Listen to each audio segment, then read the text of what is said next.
제가 어릴 적 미술 시간에 사용하던 크레파스 색깔 중에는 살색이라는 색이 있었습니다. 당시에는 그 누구도 살색 크레파스를 이상하게 생각한 적이 없었는데 지금 이 살색 크레파스는 사라졌습니다.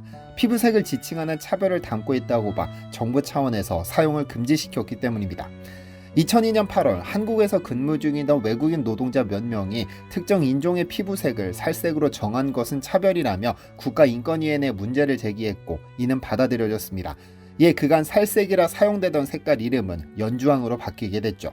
한국인이 흔히 떠올리는 밝은 황토빛 피부만이 인간의 표준 피부인 색인 것처럼 부르던 색깔명이 공식적으로 퇴출된 겁니다. 그런데 연주황으로 바꾸고 보니 이번엔 아이들이 불편함을 호소하기 시작했는데요.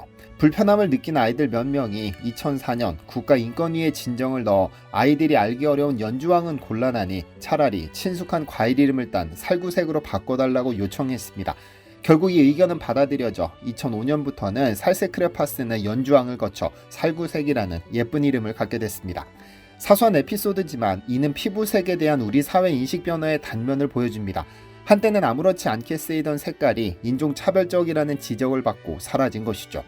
한 가지 피부색을 두고 살색, 즉 보편적인 피부 색깔이라고 규정하는 것 자체가 편견이며 다양한 피부를 가진 사람들을 배제하는 행위라는 깨달음이 있었기에 이런 변화가 가능했습니다. 그리고 살색 크레파스의 퇴장은 우리에게 묻습니다. 과연 살색이라고 당연시할 만한 피부색이 따로 있는가? 그리고 나아가 피부색을 가지고 사람을 구분짓는 일이 얼마나 큰 실수인지 말이죠. 그런데 혹시 우리가 흔히 백인으로 알고 있는 유럽인들이 우리를 두고 백인으로 불렀었다는 사실을 아시나요? 안녕하세요, 디스멘털입니다. 미국에서 아시아계 이민자 2, 3세를 부르는 은어 중 하나는 바나나입니다. 겉은 황인종이면서 백인종처럼 행동한다는 의미죠. 서양인들에게 아시아인들의 피부색은 노란색인 겁니다. 그런데 재미있는 것은 황인종이라는 한국인들 중에는 백인이라 부르는 사람보다 더 하얗고 투명한 사람들이 있고 백인이라 불리는 서양인들 중에는 황인종이라 불리는 한국인들보다 더 거무튀튀하고 불구스름한 사람들이 있습니다만 여전히 그들은 우리를 황인종이라고 합니다. 그래서 종종 한국 연예인들을 보며 혹시 화이트워싱한 것 아니야 라는 인종차별적 발언을 서슴지 않는데요. 왜 우리는 이런 차별을 마주하게 되는 것일까요? 피부색은 가장 눈에 띄는 신체 특징 중 하나입니다. 오랜 세월 사람들은 서로 다른 피부색을 보고 문화적으로 의미를 부여해왔고 근대에 들어서는 이것이 인종 개념의 중심에 놓이게 됐습니다. 그런데 서양에서는 동양인들, 특히 한중일 동아시아를 두고 황인종이라 부르는데 재미있는 건 우리 스스로도 우리 스스로를 그렇게 부릅니다. 그런데 이는 서양인들이 우리를 비하하기 위해 만든 분류체계를 스스로 따르는 못된 습관입니다. 그리고 우리가 우리를 황인종이라 부르기 시작한 것은 그리 오래되지도 않았죠.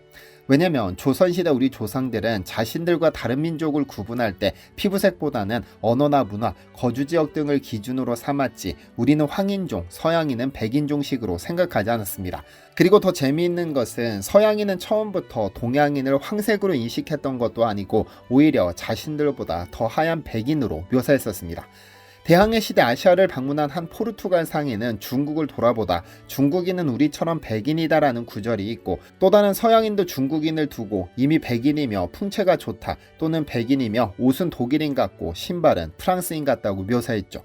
일본인에 대해서도 피부가 희다고 표현했죠. 이는 무슨 의미일까요? 적어도 초기 유럽과 동아시아가 교류할 때까지만 해도 유럽인들의 눈에 비친 동아시아인의 피부색은 황색으로 특별히 구분될 만큼 뚜렷이 다르지 않았다는 뜻입니다. 오히려 많은 동아시아인들이 비교적 밝은 피부톤을 가지고 있었기 때문에 서양인들은 그들을 자기들과 비슷한 범주의 사람들로 여겼던 것이죠. 이런 인식이 크게 바뀌기 시작한 것은 18세기. 당시 유럽에서는 근대과학이 발전하며 인간을 몇 가지 유형으로 분류하려는 시도가 나타났고 여기에 식민시대의 인종주의적 편견이 끼어듭니다. 그리고 이에 가장 앞장섰던 인물은 생물 분류학의 아버지라 불리는 스웨덴의 식물학자 칼 폰 린네입니다. 그는 18세기 중반 인간을 대륙별로 유럽풍 알베센스, 아메리카누스 루베센스, 아시아티쿠스 푸스쿠스, 아프리카누스 니그리쿨루스로 분류했었습니다. 후에 아시아티쿠스 푸스쿠스는 황색을 뜻하는 루리두스로 변경했죠. 사실 황색은 당시 유럽에서 상당히 부정적인 뉘앙스를 가지고 있었는데 유럽 의학계에서 황색 피부는 피부가 누렇게 뜨는 황달을 떠올리게 했고 황달은 게으름이나 나태함의 결과라는 편견이 퍼져 있었습니다. 결국 린네가 아시아인을 일컬은 황색이라는 말에는 단순한 색깔 묘사를 넘어 병적으로 창백하고 나태한 인간이라는 뉘앙스가 배어 있었던 겁니다. 이때부터 유럽에서는 동양인은 황색이고 황색은 게으르고 퇴행적인 인종이라는 인식의 씨앗이 뿌려지기 시작했죠. 그런데 더 심각한 일이 독일 해부학자 요한 프리드리히 블루멘바흐가 저지릅니다. 그는 인종분류를 보다 체계화하면서 동아시아인을 몽골인종, 즉 몽골계 인종이라는 범주로 정의했는데요.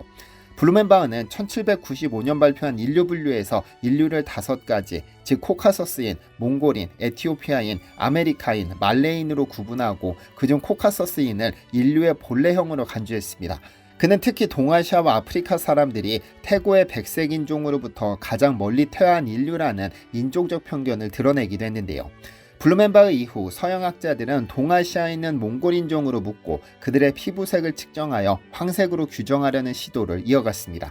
이 과정에서 이전까지 제각각 다양하게 묘사되던 동아시아인의 피부는 점차 황색으로 단정짓는 고정관념으로 굳어졌습니다.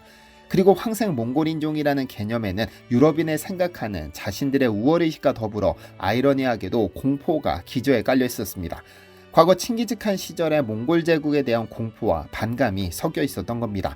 즉 서양인들은 동양인을 황달 걸린 노란 피부에 칭기즈칸의 후예 같은 위험하고 야만적인 종족이라는 식으로 멋대로 이미지화한 것이죠. 심지어 20세기 초에는 이러한 인종 개념이 의학 용어에도 스며듭니다. 다운 증후군을 예전에 몽고증이라고 부른 것이 대표적이죠. 얼굴 생김새가 몽골인 같아 보인다는 이유로 지적장애를 지닌 환자를 백인에서 퇴화한 존재처럼 낙인 찍은 겁니다. 참고로 이 용어는 몽골 정부의 항의로 1960년대에 폐기됐습니다. 이렇듯 황인종이라는 범주는 애초부터 과학이라기보다는 서구 중심주의와 인종차별적 시각에서 만들어진 산물로 서양인들은 본인들을 순수하고 완전한 백인으로 설정하고 동아시아인을 그와 대비되는 노랗고 열등한 인종으로 규정함으로써 우월감을 얻고자 했던 겁니다.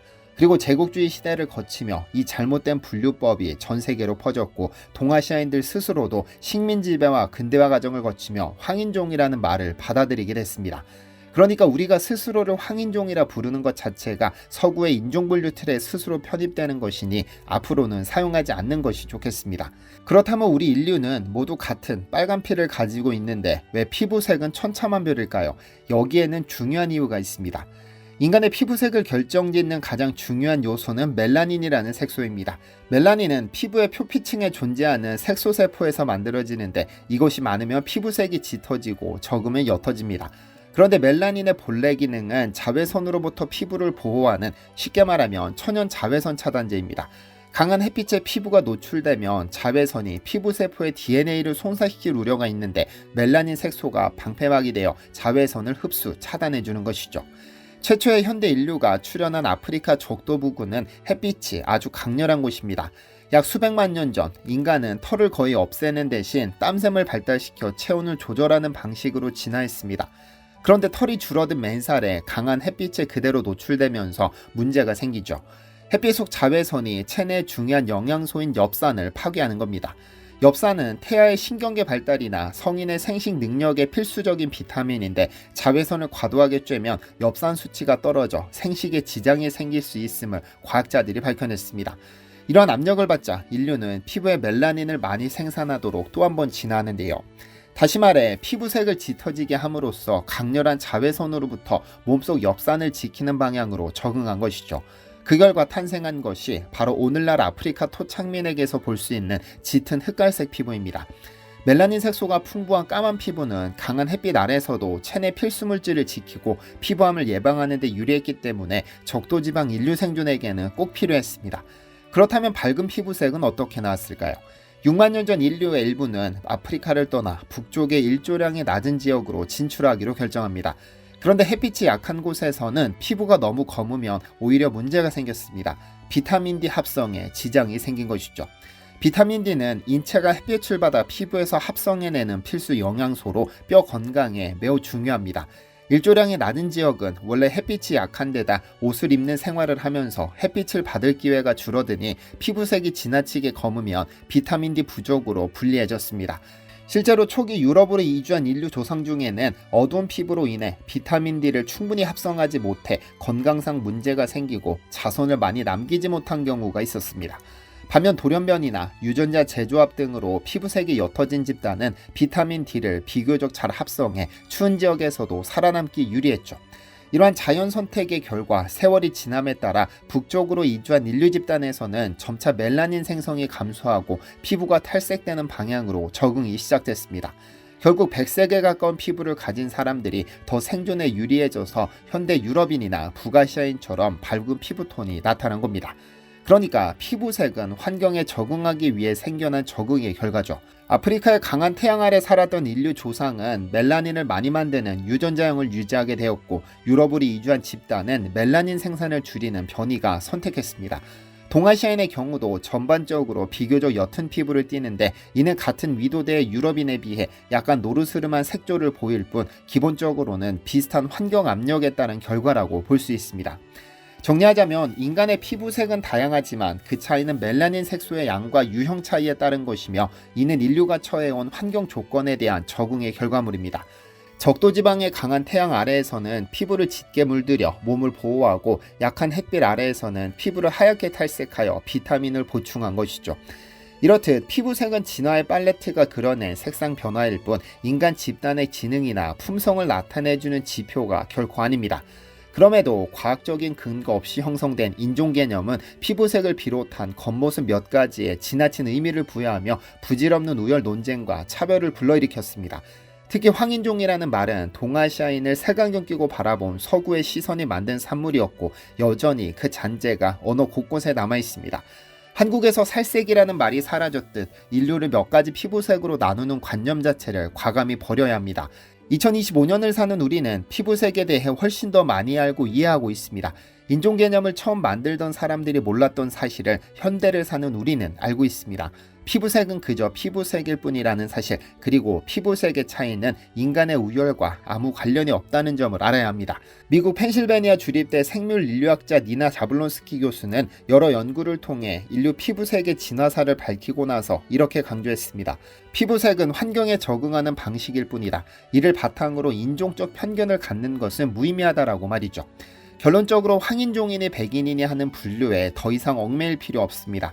한국인이라서 혹은 누구라서 가져야 할 표준 살색 같은 것은 존재하지 않습니다. 각각의 살색이 있을 뿐이죠. 우리의 피부에 담긴 것은 열등함이나 우월함이 아니라 먼 조상부터 전해 내려온 환경과 삶의 이야기입니다. 이걸 받아들이는 것이 인종과 피부색을 바라보는 현대인의 올바른 자세가 아닐까요? 시청해주셔서 감사합니다. 디시멘터리에서는 여러분의 제보를 기다립니다. 제 채널에서 다뤘으면 좋겠는 뉴스 또는 널리 알려졌으면 하는 영상은 디시멘터리 네이버.com으로 보내주시면 소중히 제작하겠습니다. 시청해주셔서 감사합니다.